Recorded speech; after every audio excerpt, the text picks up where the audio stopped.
Vamos a platicar hoy de algo que importa mucho más que el asunto político, la politiquería, que los dimes y diretes de los partidos. Vamos a hablar de lo que está sufriendo usted, de lo que estoy sufriendo yo, de lo que está sufriendo millones y millones de seres humanos en este planeta en torno a nuestra salud mental. Bienvenidos, esto es Contracara. Yo me llamo Luis Cárdenas. Comenzamos. En los últimos años, la salud mental ha cobrado una mayor relevancia en la sociedad. Cada vez más personas son conscientes de la importancia de tomar acciones que ayuden a proteger y promover el bienestar psicosocial. Sin embargo, sigue existiendo un estigma alrededor de este tema. La salud mental es mucho más que la ausencia de la enfermedad. La Organización Mundial de la Salud la define como un estado de bienestar en el cual cada individuo desarrolla su potencial, puede afrontar las tensiones de la vida, puede trabajar de forma productiva y fructífera y puede aportar algo a su comunidad. La enfermedad mental es física, porque, digamos, los trastornos están en nuestro cerebro, en nuestro cuerpo, y por lo tanto son físicas, ¿no? A veces pensamos que la enfermedad mental no es física, pero es una enfermedad crónica no transmisible, igual que las enfermedades cardiovasculares, que la diabetes, que el cáncer. La encuesta nacional de epidemiología psiquiátrica en adultos señala que el 28.6% de los mexicanos de entre 18 y 65 años ha padecido al menos una vez en la vida un trastorno mental y solo 1 de cada 5 recibe tratamiento especializado. 1 de cada 8 personas en el mundo, es decir, 970 millones de personas, padecían un trastorno mental en 2019. De acuerdo con la Organización Panamericana de la Salud, los trastornos como la depresión y la ansiedad aumentaron un 25% tan solo durante el primer año de la pandemia por COVID-19. La depresión es uno de los padecimientos mentales más comunes en México y en el mundo, y se prevé que para 2030 sea la primera causa de discapacidad mental en jóvenes y adultos. Según datos del Instituto Nacional de Estadística y Geografía, en 2021, las estadísticas de mortalidad reportaron que del total de fallecimientos en el país, 8.351 fueron por lesiones autoinfligidas, lo que representa una tasa de suicidio del 6.5 por cada 100.000 habitantes. La tasa de suicidio es más alta en el grupo de personas de 18 a 29 años. Los trastornos mentales tienen consecuencias económicas enormes por las pérdidas de productividad. La Organización para la Cooperación y el Desarrollo Económicos estima que se pierde aproximadamente el 4% del Producto Interno Bruto mundial por estas enfermedades, las cuales pueden llegar a causar mayor discapacidad que otros padecimientos como el cáncer. Workplace is the leading cause for people not being at work for sickness leave is because of mental health conditions, although that's often not said. Expertos señalan que la mayoría de los mexicanos que requieren ayuda psicológica para tratar sus problemas de salud mental no la reciben, pues piensan que pueden superar solos estos padecimientos, siendo esta una de las principales barreras para recibir la atención necesaria. Muy, pero muy buenas noches. Yo me llamo Luis Cárdenas. Bienvenidos aquí a El Heraldo de México. Estamos en Contracara, estamos en el 8 y quiero invitarlo a que nos siga en nuestras redes sociales, @Heraldo de México. Escríbanos, coméntenos, reclámenos, por favor. Estamos abiertos absolutamente a todas las voces. Gracias por los mensajes.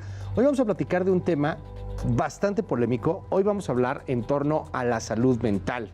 Y bueno, pues yo quiero agradecer el día de hoy pues a nuestros invitados. Primeramente a la psiquiatra Guadalupe Rojo, que además, bueno, pues ya prácticamente es cliente aquí de este programa. Muchas gracias, doctora. ¿Cómo estás? Bienvenida. Muy bien, muchas gracias. Bienvenida, gracias por estar con nosotros. Y está también con nosotros el psicólogo Ángel García Juárez. Bienvenido, Ángel. Gracias por estar con nosotros. Bien, gracias. Déjenme empezar con una pregunta.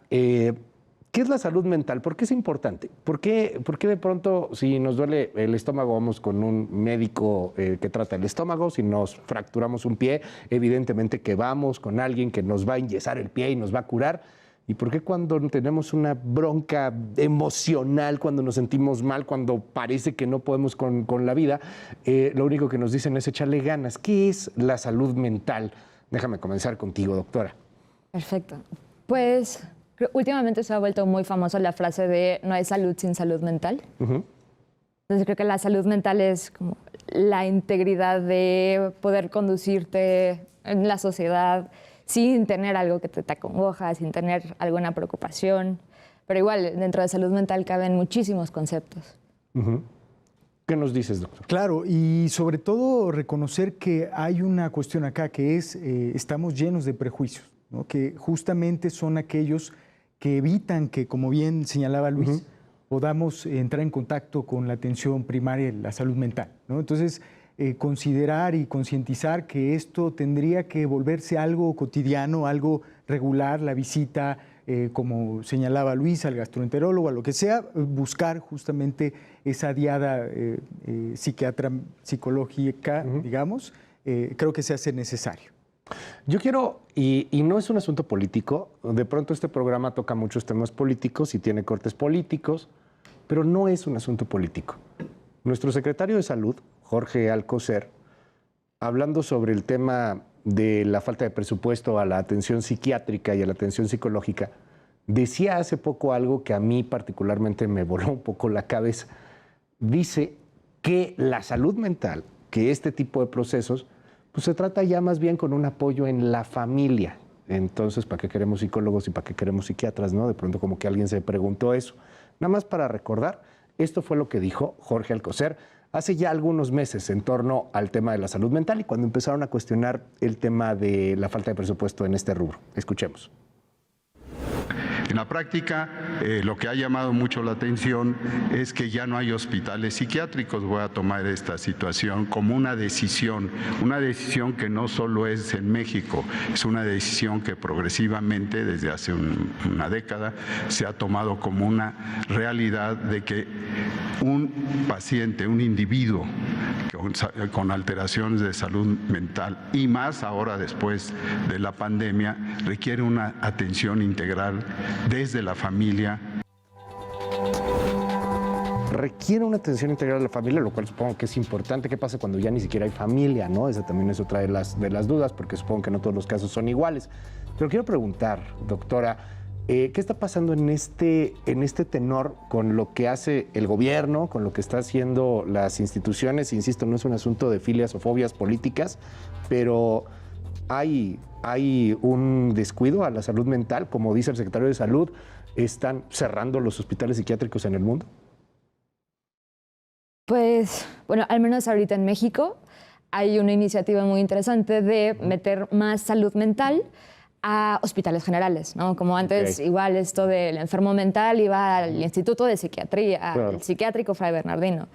Y ahorita lo que se está intentando hacer es meter a los psicólogos, a los psiquiatras, a urgencias de un hospital de primer nivel.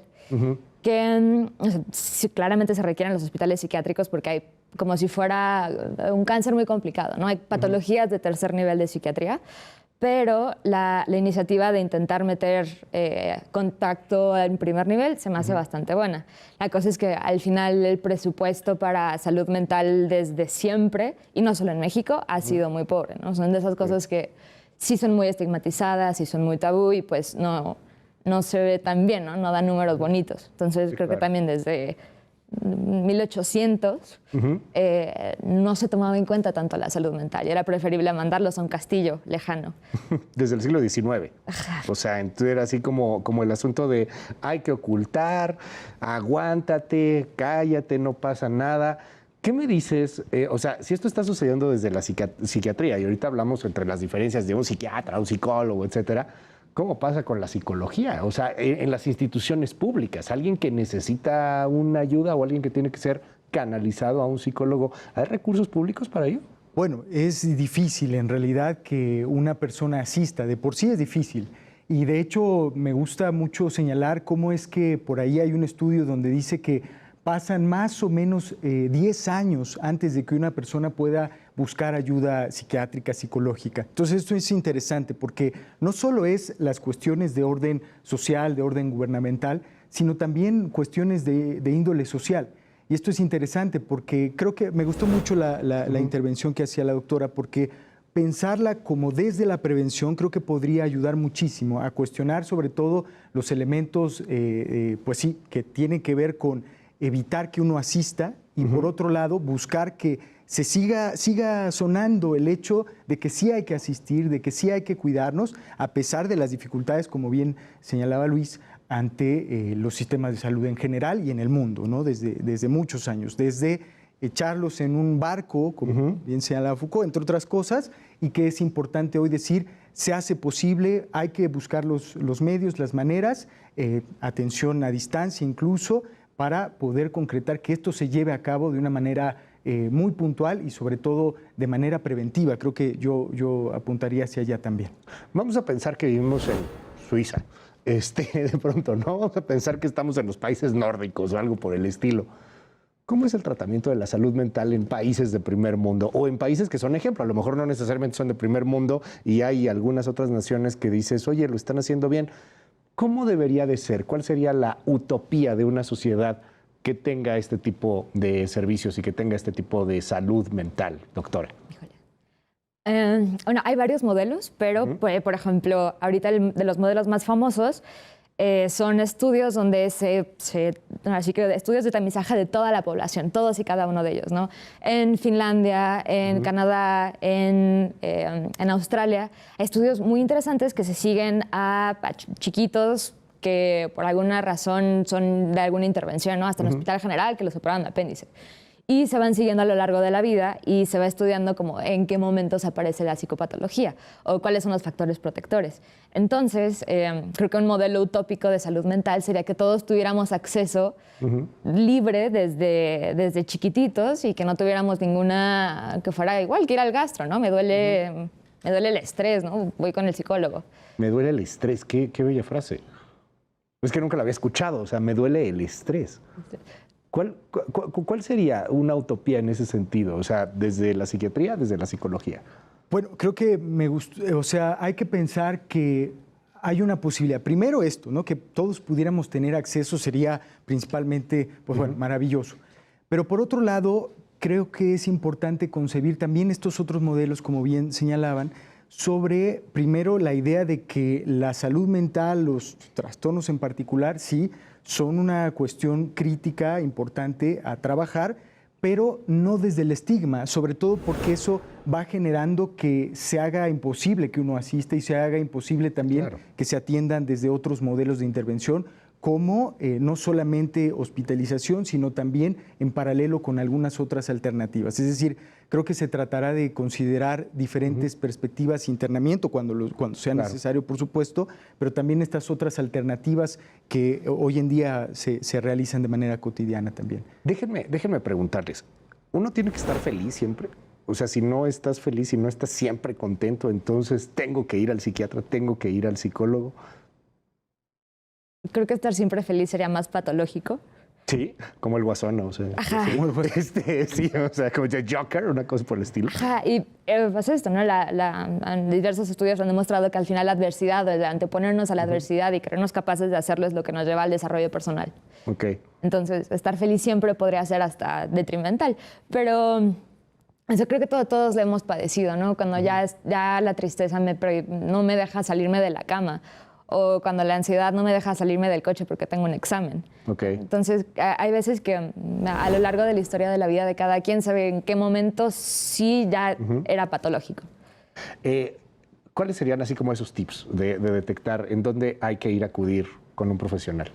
Pues primeramente podríamos considerar cuestiones de lo cotidiano. Me gusta señalarlo porque, por ejemplo, cuando empezamos a tener afectaciones en el dormir, en el comer, en las relaciones interpersonales, hay un foco, hay un indicador ahí que nos está diciendo que algo está pasando. Entonces, eso, digamos, poner atención en lo cotidiano es importante, pero sabiendo también que no está mal estar triste. Es decir, uno puede estar triste de manera cotidiana, a veces algo pasa y eso ocurre. Pero ya cuando esa tristeza inunda todos los elementos de la vida cotidiana, inunda la casa, la escuela, el trabajo, la familia, en fin, entonces hay que estar muy atentos. Creo que si lo cotidiano comienza a tener un cambio drástico, entonces hay que poner mucha atención. Si lo cotidiano comienza a tener un cambio drástico, si de pronto las cosas cambian un poco, y decías algo hace un rato que me llamaba la atención, o sea, hay atención psiquiátrica que debería de estar desde los hospitales de primer nivel, hay unas que requieren de tercer nivel. Y por eso quiero compartir esto que dice el doctor Juan Manuel Quijada, director de Servicios de Atención Psiquiátrica. Esto lo dijo el 28 de junio del 2022, en torno a una palabra que da terror de pronto entre todos: la enfermedad psiquiátrica. Estar enfermo o no estar enfermo, requerir ayuda para nuestra salud mental, quiere decir que tenemos que combatir una enfermedad como tal. Esto es lo que dice el doctor. Confundimos, y cuando hablamos de salud mental o escuchamos la palabra pensamos que ya estamos hablando de enfermos o de alguien que tiene un padecimiento, y son dos vertientes: la salud mental y alguien que ha perdido la salud mental, es decir, que tiene un padecimiento mental. O sea, ¿es estar enfermo? Es una palabra muy dura para algunas personas, es perder la salud mental, entonces estás enfermo, doctora. Visto desde el punto neurobiológico, Ajá. sí hay cambios a nivel estructural, a nivel de qué tanto neurotransmisión hay, si uno está más ansioso de lo normal, si uno está más deprimido de lo normal. Pero creo que al ponerle justo la palabra enfermedad es como ponerle el peso de que estás mal y de que necesitas ser curado urgentemente. Hay casos en los que sí, hay casos en los que no.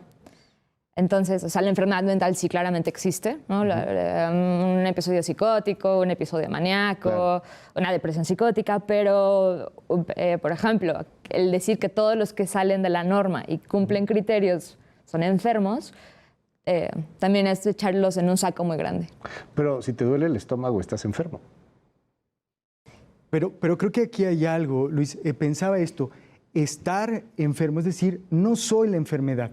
Porque creo que aquí es donde empieza la pregunta y la cuestión importante. Es decir, en la salud mental a veces cuando tenemos una depresión, cuando tenemos algún evento caótico en la vida, generalmente se nos asume que soy psicótico, soy depresivo, y entonces eso que suena tan simple es muy importante porque me estoy nombrando como tal. Fíjense que una vez una paciente llegaba y decía: hola, yo soy anoréxica. Pensé que te llamabas Juanita. Es decir, se ontologiza la idea del nombre. O sea, yo soy, y entonces hay que... Yo soy la enfermedad. Yo soy la enfermedad. Y eso es una diferencia muy importante porque eso permite entender que, pues sí, a todos nos duele el estómago alguna vez y también algunos tenemos tristezas, angustias y bueno, en casos graves podemos llegar, como bien señalaba, a la afectación. Ahora, cuando tienes un dolor de estómago, o sea, de pronto esa enfermedad se cura. En la salud mental, ¿te curas? En enfermedades psiquiátricas, en temas emocionales, ¿te curas? Sí, a la verdad de enfermedades mentales es muy Lo sé. Como una esquizofrenia, pues sabemos que es de un curso muy crónico, con como recaídas, como si fuera lupus, por ejemplo. Pero de un episodio depresivo, sí te curas. Okay. O de un trastorno obsesivo compulsivo, uno sí se puede curar.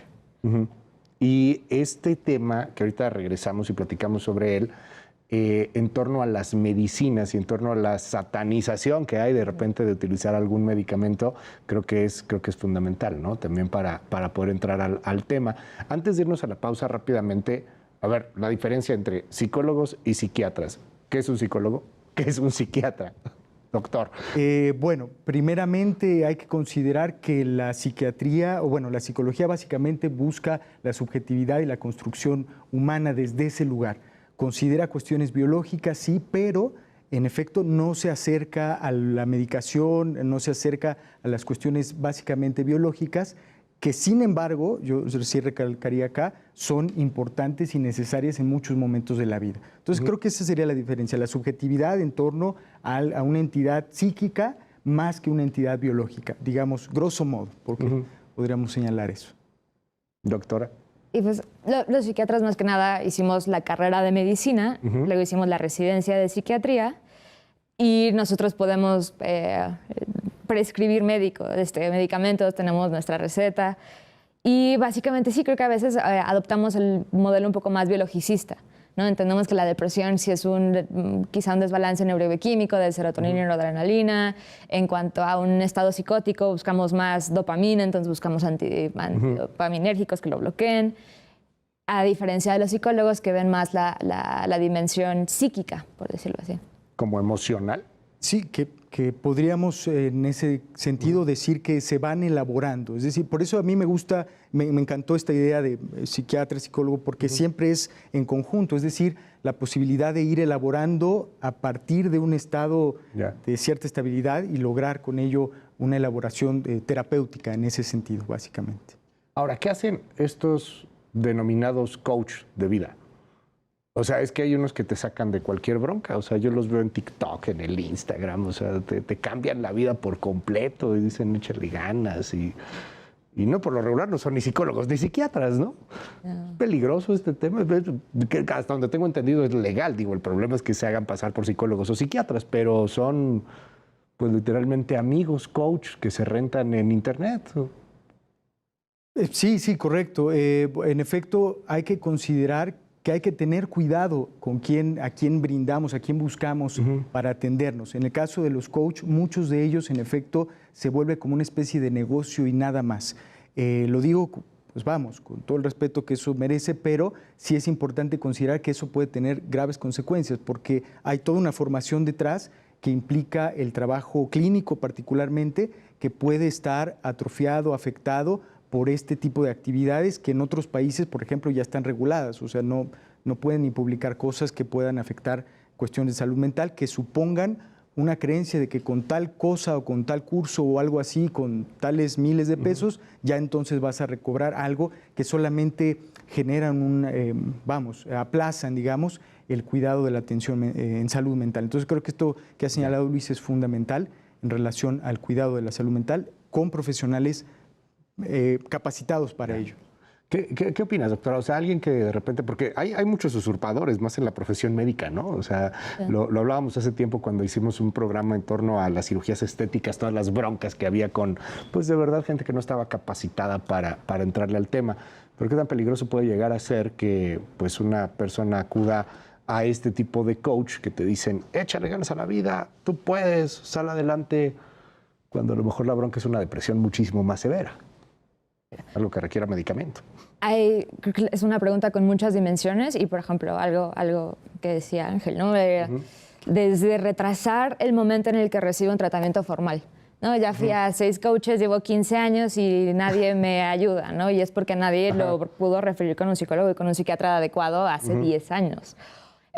También en este quizá modelo de negocios es más fácil mantener al cliente adentro que no. Entonces, por eso a veces cuando llegan contigo los pacientes hablándote de coaches de vida,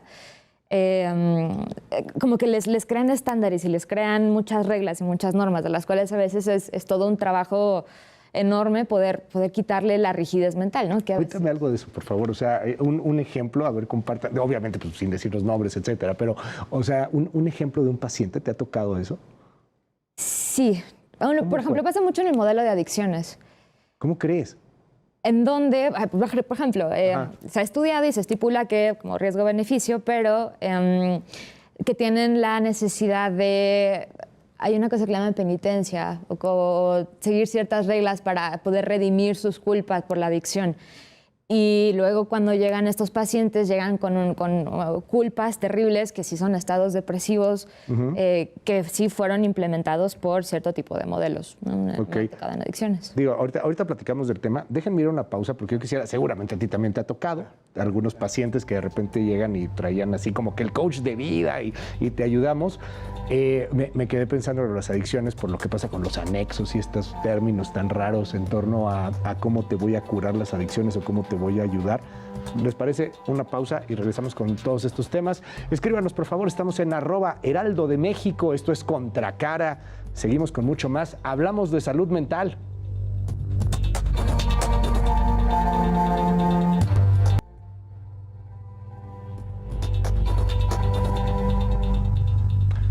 Regresamos, estamos platicando aquí en Contracara sobre salud mental.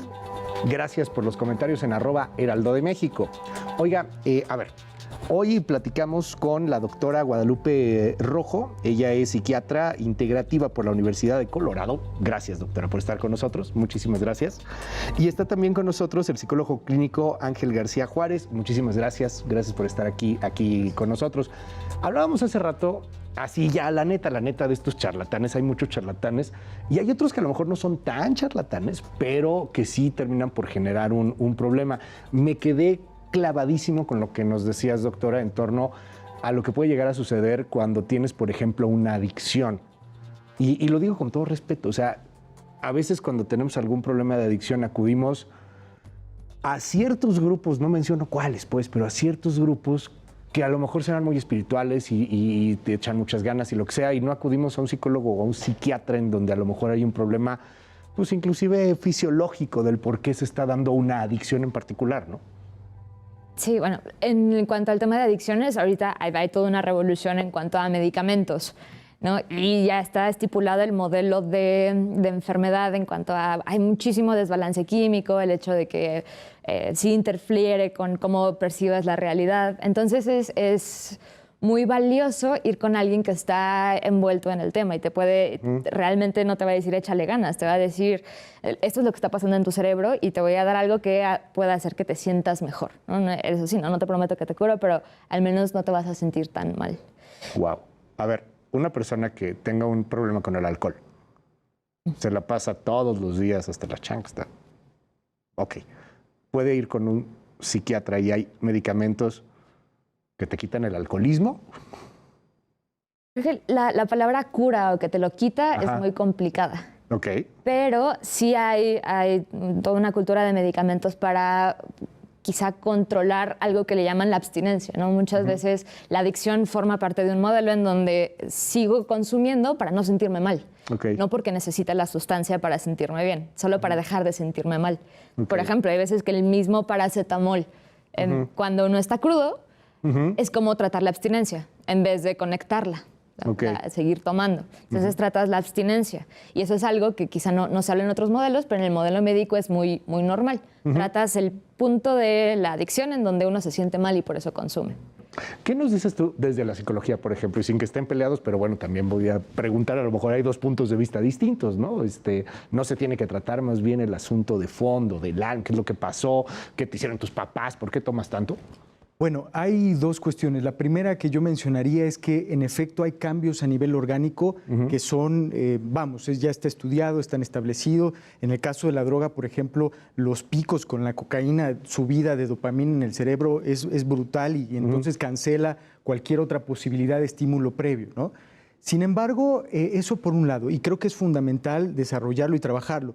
Paralelo, por supuesto, también es necesario porque se tiene que elaborar cuál es la razón por la cual la persona está en esa situación, sobre todo las consecuencias, las situaciones, sabiendo, por supuesto, que hay una situación orgánica que no es excluyente y que a veces, entre disciplinas de repente es no, solo es orgánico, no, solo es psíquico, no, se trata más bien de reconocer que en efecto hay una entidad psíquica, es una entidad psíquica y también un organismo a partir del cual se elaboran estas situaciones. Entonces, en efecto, creo que sería paralelo, por supuesto, el modelo de atención a nivel drogas particularmente. Me encanta lo que dices porque además no es como pelearse. Yo me quedé con algo que dijiste en el programa anterior, doctora, cuando preguntaba entre psicólogos y psiquiatras y decías es que al final tenemos que ser un equipo.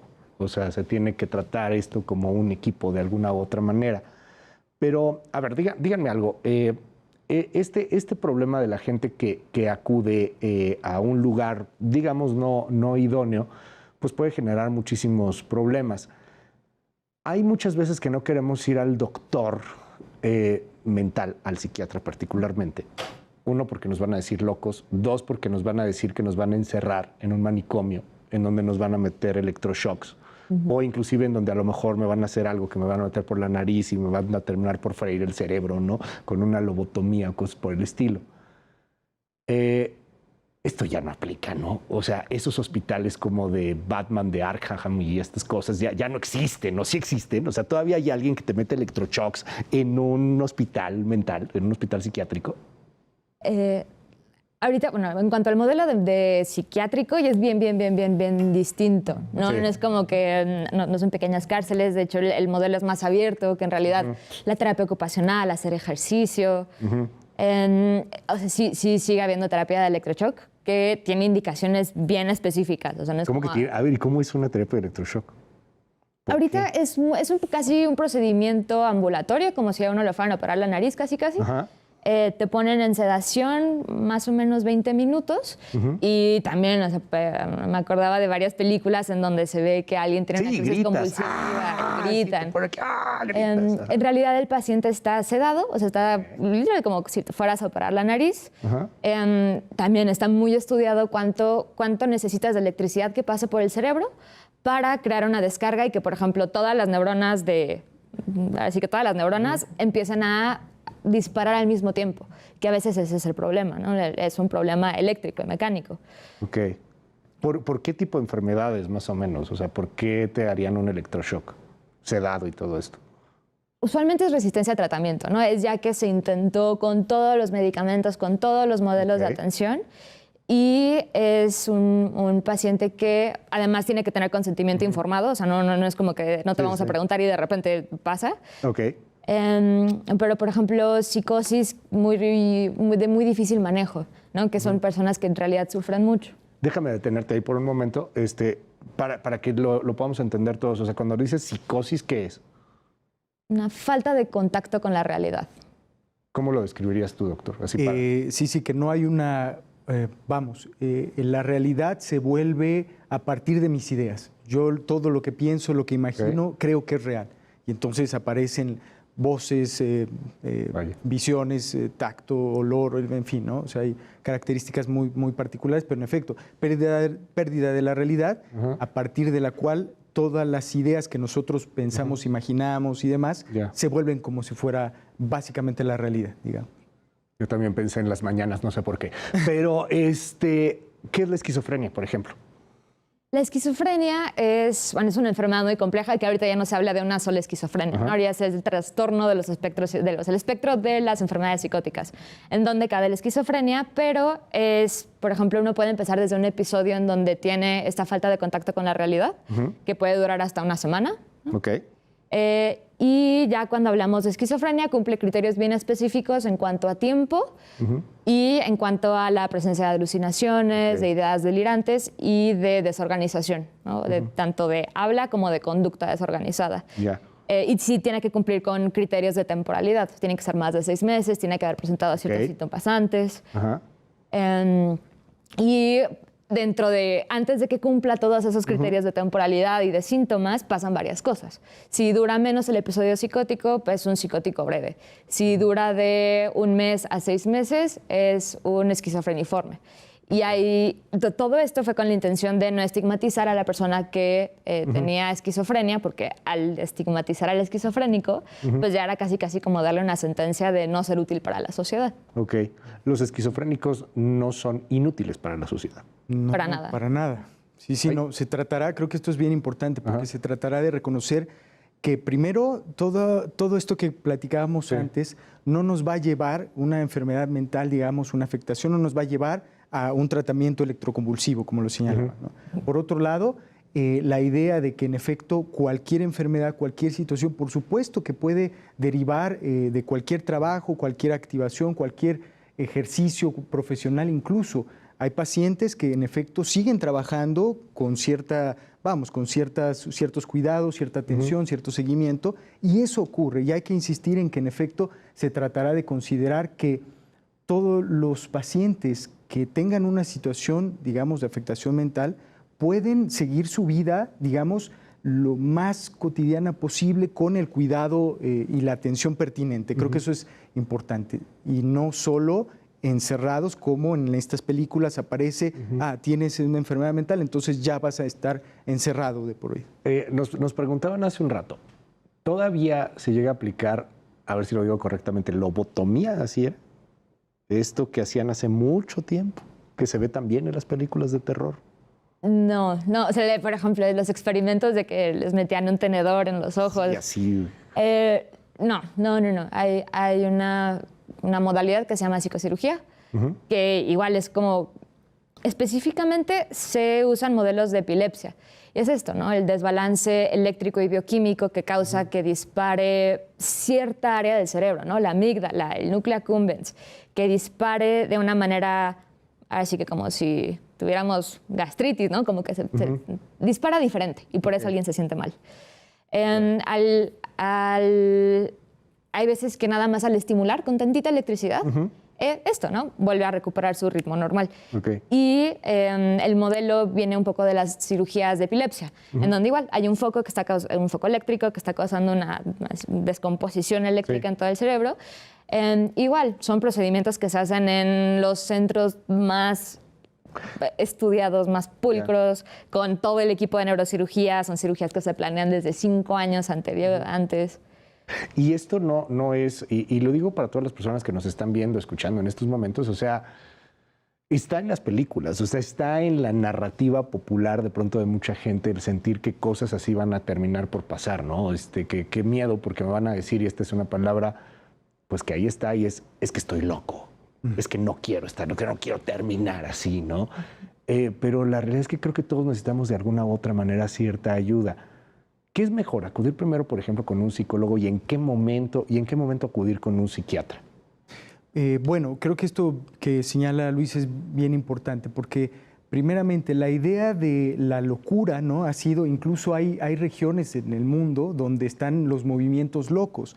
Estos movimientos que plantean la idea de que hay que asumir que todos tenemos una cierta locura, una cierta, digamos, de repente todos podemos idear cosas, plantear nuevos pensamientos a aquello que se denomina loco.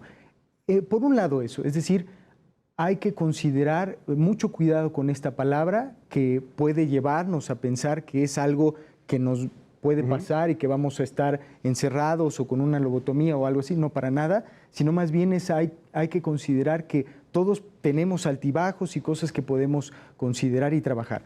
Y lo que yo diría es, cuando uno sepa y reconozca en sí mismo, así tan simple como reconocer que algo me está pasando, me siento mal, no sé qué me pasa, lloro mucho, me siento muy triste, hago todas mis actividades, pero algo pasa, tuve una situación, una ruptura, una muerte, algo me está pasando, pues bueno, ¿por qué no acercarse directamente, ya sea con un psiquiatra, con un psicólogo, y cada uno de nosotros podrá derivar directamente? Hace falta. Ustedes derivan, los psicólogos llegan a derivar a los psiquiatras a algunos pacientes, ¿no? Cuando dices, oye, a lo mejor esto ya requiere un tema de un asunto de estudio biologista, decías hace un momento, pero déjame preguntarte, ¿los psiquiatras llegan a derivar a los psicólogos? Muchísimo. ¿Ah, sí? Sí. Como psiquiatra puedes tener formación psicoterapéutica, pero siempre es bueno tener a psicólogos con los que confías y puedes trabajar, porque ahora le llaman la teoría dualista, ¿no? No puedes tratar lo biológico nada más y no puedes tratar lo psíquico nada más. Y luego viene mucho esto del me tomo el Prozac y ya me curé. Y me olvido del mundo. Y ya de repente voy a estar súper feliz y difícilmente funciona así, ¿no? Quizá ayude al desbalance químico, pero el hecho de hablar, el hecho de tener herramientas para comunicarte mejor, herramientas de manejo de estrés, va con los psicólogos. Ahora, aquí esta se repite, a lo mejor porque es de las más comunes, ¿no? O sea, la depresión, lo que estamos viendo es que estás muy triste, es que ya no aguantas, ya te quedas en la cama, te la pasas llorando, etcétera. Pero también puede pasar al revés, ¿no? O sea, gente que, híjole, es que no está parando, o sea, no es normal que esté trabajando desde las 5 de la mañana hasta las 11 de la noche, ¿no? Y que no pare, y que no pare, y que no pare, y que no pare. O sea, ¿cuáles serían ahí esos tips? No nada más el tema de lo depresivo, sino no sé si también este asunto de estar pues compulsivo, que estás ahí trabajando demasiado. Sí, lo maníaco. Y creo que aquí me gustaría hilarlo con lo que platicábamos hace rato. ¿Cómo definimos maníaco? Porque por lo regular, o sea, cualquiera diría maníaco estás loco, ¿no? También, perdón, es que sí, Animaniacs. Bueno, digamos esta sobreactivación que cursa el organismo, ¿no? Digamos. Entonces, es importante porque yo lo hilaría con el tema de los coaches, creo que volvería ahí, es decir, a veces los pacientes llegan y dicen, es que ya tengo todo, fui con coach, hice esto y tengo tantas empresas y te hice tal cosa. y no sé qué me pasa, no puedo con mi vida, me quiero matar o algo así. Es decir, la felicidad o el hiperexceso, la hiperactividad, no siempre son una situación, digamos, de salud mental. De hecho, por ejemplo, en la depresión, los cursos son a veces maníacos, a veces depresivos, y las cuestiones, por ejemplo, de suicidio, que sé que ya en algún momento hablaron, pues cursan en este grado, en que lo maníaco es el lugar donde generalmente puede ocurrir estas afectaciones. Entonces, creo que iría por ahí. Estar feliz y activado, hiperactivado, no siempre es del orden de la salud mental, sino más bien creo que obedece a cuestiones incluso sociales. Aquí me permitiría, hay que producir lo más posible, cuando a veces uno estar bien, descansar, estar tranquilo, comer con los amigos, algo tan simple como eso ayuda muchísimo. Uno se hace un examen, no sé, si eres hombre, te haces un examen de próstata cada año, si eres mujer, te haces un Papá Nicolau, te haces un examen de mama, etcétera. ¿Habría que ir una vez al año al psiquiatra, tengas o no tengas nada? Creo que sí sería bueno acudir con cualquier tipo de profesional de la salud mental. ¿También con un psicólogo o un psiquiatra? También con un psicólogo. ¿Una vez al año, aunque no tengas nada? ¿O no es de una vez al año? Creo que no es una cosa que sea de una vez al año, una cosa que decía, ¿no? Esto de tener herramientas. En cuanto a, por ejemplo, los tamizajes de cáncer de próstata o lo que sea, son modelos de prevención. Sí. Acá creo que la prevención sería desde chiquititos, o sea, desde la primaria, desde el kinder, darles estas herramientas, darles la capacidad de poder nombrar sus emociones, que pasa mucho ya de adultos, no sé qué tengo. Pero quizá ya ahorita a una edad adulta en donde nunca hablé de mis emociones, quizás sí sea bueno acudir al psicólogo, nada más para ver qué puede salir. ¿Esto es confidencial totalmente? O sea, si yo voy al psicólogo, puede ser que de repente alguien vaya a contar lo que pasó, o, no sé, lo publique. Claro, eso... ¿Hay un secreto profesional? Sí, totalmente. Es un secreto profesional que toda la gente que nos escucha tiene que saberlo. Es decir, todas las cuestiones que ocurran dentro del consultorio, en la clínica, donde sea, son de orden confidencial y sobre todo responden a una cuestión ética profesional que requirió una formación previa. Un poco por eso lo decíamos. Porque a mí no me consta, vamos, que una o cualquier otro curso, porque creo que no es ni siquiera una formación en coach y estas cosas, pues responde a estos criterios. Hay que insistir en que en efecto es confidencial y creo que retomaría esta idea de que cualquier momento es importante para ir, ¿no? O sea, no solo una vez al año, tal vez siendo chicos, siendo adultos, siendo también de la tercera edad, es importante. Yo trabajo con personas de tercera edad y elaboran cosas maravillosas de la propia vida y del propio devenir de la muerte. Es interesantísimo también esta aproximación. Entonces sí, hay que insistir en eso. ¿Hay más padecimientos, no sé, por ejemplo, de depresión o de este tema maníaco por edades, por géneros, por orientaciones incluso? Hay una cosa muy interesante que, o sea, por ejemplo, depresión, ansiedad, muchas enfermedades que ahorita han tenido más boom, tienen predilección por las mujeres, pero casi siempre cuando lees algún estudio te dice, ¿no? Se captaron más mujeres porque las mujeres suelen, o sea, como el estereotipo de la mujer o de la feminidad es la que suele buscar ayuda. Entonces, igual, ahorita, como que hasta en los artículos dar cifras contundentes tampoco es 100% creíble porque es esto, si hay un sesgo de que los hombres o el macho no busca ayuda. Y igual, dependiendo de distintas entidades, es como si fueras a gastroenterólogo y fuera colitis y diverticulitis, una cosa muy distinta. Pero, por ejemplo, la depresión tiene cierta temporalidad, la esquizofrenia, la bipolaridad, casi todas tienen algún como margen de edad de aparición. Tengo ya casi para cerrar, ya nos queda poco tiempo de programa, pero ya casi para cerrar tengo aquí varias preguntas del auditorio y yo insisto en agradecerles muchísimo que hayan estado aquí con nosotros, pero ¿qué les parece si nos vamos así con varias preguntas y pues vamos respondiendo ahora sí que relativamente rápido para toda la gente que nos está viendo en estos momentos? Por ejemplo, nos preguntan aquí, ¿se nace con una enfermedad mental? Pues hay indicadores, hay estudios que plantean que es a nivel genético hay algunos elementos que pueden desarrollarlos. Sin embargo, hay que considerar que el ambiente es el que desarrolla, permite la eclosión, digamos, de esos genes que están particulares. Decir que una persona tiene la predisposición podría ser determinista. Quizá hay que considerar más bien todos los factores que intervienen en toda la vida de un individuo para que una afectación pueda presentarse o no. ¿Qué opinas, doctora? ¿Se nace con una enfermedad? Creo que es igual. Sí hay factores genéticos, hasta para desarrollar Alzheimer, hasta para desarrollar cáncer, de lo que sea. No, pero mi papá fue esquizofrénico, por ejemplo, ¿no? O sea, sí hay cierta predisposición genética, sin embargo no te asegura que sí lo vayas a presentar. Entonces, bueno, esa es una. Nos dicen aquí también, híjoles, que esta está súper complicada, ¿qué puede causar una enfermedad mental? Pues, lo hemos venido platicando toda la hora. Pero, a ver, rápido. Sí, retomaría mucho una de las frases que decía la doctora, es decir, factores de predisposición. Un factor de predisposición incluso puede ser, por ejemplo, no dormir bien, no regular el sueño, no tener relaciones afectivas, digamos, construirlas, no tener incluso cuestiones de orden emocional cotidiano. Es decir, cuidarse de todos los factores posibles para que haya menor predisposición o menores factores que pueden intervenir en el desarrollo de una enfermedad. Algo que determine no podría ocurrir, porque entonces pues nada más quitamos ese algo y ya nos salvamos. Entonces sí, creo que va por ahí. A ver, esta está buenísima y nos vamos a meter en camisa de 11 varas, que es lo que me encanta. ¿Qué tanto influye la religión para una enfermedad mental? Tanto bueno como no tan bueno. O sea, bueno porque casi todos los modelos de enfermedad mental, de salud mental, viene esta parte de la espiritualidad, y la espiritualidad es súper importante. Hay veces que, por ejemplo, en tanatología, no sé, esta visión de la vida, esta cosmovisión de poder darse al otro, darse a algo superior a ti, es bien importante, y es hasta una cosa que se estimula, ¿no?, en terapia.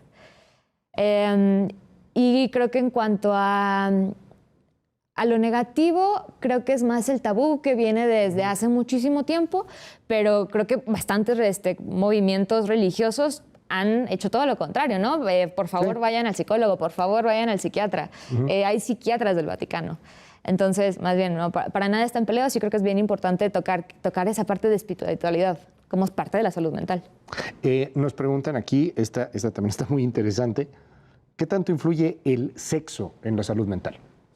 El sexo, bueno, no sé si se refiere a diferencia sexo hombre-mujer. No, a tener sexo. Tener sexo. Tener sexo, bueno, la vida sexual. Sí, claro. Vamos, la relación sexual fomenta ciertos procesos internos en el organismo, desde la generación de oxitocina, la generación explosiva de dopamina, de repente el orgasmo un poco es eso, la subida inmediata de dopamina, y esto, por supuesto, en contacto, digamos, puede generar, sí, fomentar sin duda la salud mental. Pero, ojo, también hay cuestiones que pueden ser del orden maníaco, por ejemplo, repetitivo, que puede poner en riesgo incluso a la persona. Es decir, no solo el sexo genera salud mental, sino más bien hay que considerar qué sexo, de qué forma, si está poniendo el límite a la vida, por ejemplo, el no uso de protección, entre otras tantas cosas que podrían poner en riesgo la vida de una persona. Es decir, sí tiene factores que potencian, digamos, una estabilidad adecuada, pero también, como en todos los casos, hay que considerar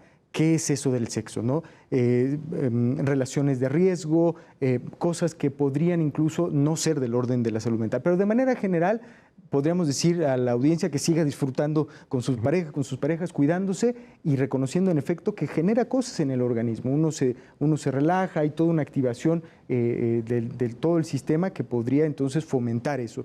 Pero que eso no se reduzca toda la vida de una persona, sino que amplíe la potencialidad de una persona, como en lo espiritual, en la amistad, en el amor, en el trabajo, en lo profesional, en fin, que pueda sumar a un evento pequeño, digamos. ¿Qué tan importante es dormir para la salud mental? Yo creo que es de lo más importante para la salud mental. Y todos hemos tenido una mala noche en donde al día siguiente estamos irritables, al día siguiente no podemos, si nos hablan ya lo odiamos a todo mundo, no podemos ni concentrarnos, entonces es vital. Como le llaman al sueño el quinto signo vital. Ok. Muy ¿Cuántas horas son las necesarias para dormir, por ejemplo? Pues va a depender del momento del organismo. Los bebés, o 15 horas más o menos, adultos 8 horas, y va cambiando a lo largo de la vida. Pero es importante, fundamental, porque tiene procesos cognitivos importantísimos de reparación, de constitución incluso neuronal, un montón de cosas. Una persona aquí nos pregunta, doctor, o sea, se le olvidan las cosas. ¿Hay que ir con un psiquiatra o hay que ir con otro doctor? ¿Eso es salud mental? Eso es salud mental. Okay. Y creo que sí vale la pena ir con un psiquiatra. Ajá. También podría ir con un neurólogo. Okay. Y cualquiera de los dos los vamos a derivar a hacer pruebas neuropsicológicas, que son como pequeñas como exámenes y pruebas de rapidez de procesamiento para ver si va más hacia un deterioro cognitivo o si puede estar... ¿Cómo pueden consultar contigo, doctora? En redes. ¿Redes sociales? ¿Cuáles son? Ajá. Doctora Rojo Psiquiatría. Ok. Y en Facebook igualito. Doctora Rojo Psiquiatría. Sí. Bueno, pues ahí está. Doctora, muchísimas gracias por estar con nosotros. Es Guadalupe Rojo. Gracias. Muchas gracias. ¿Cómo contactamos contigo, doctor? Claro, en todas las redes, Ángel Gares, con doble Z al final. Ahí me pueden contactar en diversas redes también. Muchísimas gracias por estar hoy aquí con nosotros. Un gusto. Y sobre todo, gracias a usted por estar con nosotros y desvelarse, descanse, duerma al menos 8 horas, hágale caso aquí a los profesionales. Ya nos volvimos a amanecer, esto fue Contracara. Yo me llamo Luis Cárdenas, cuídese mucho, hasta la próxima, bye bye.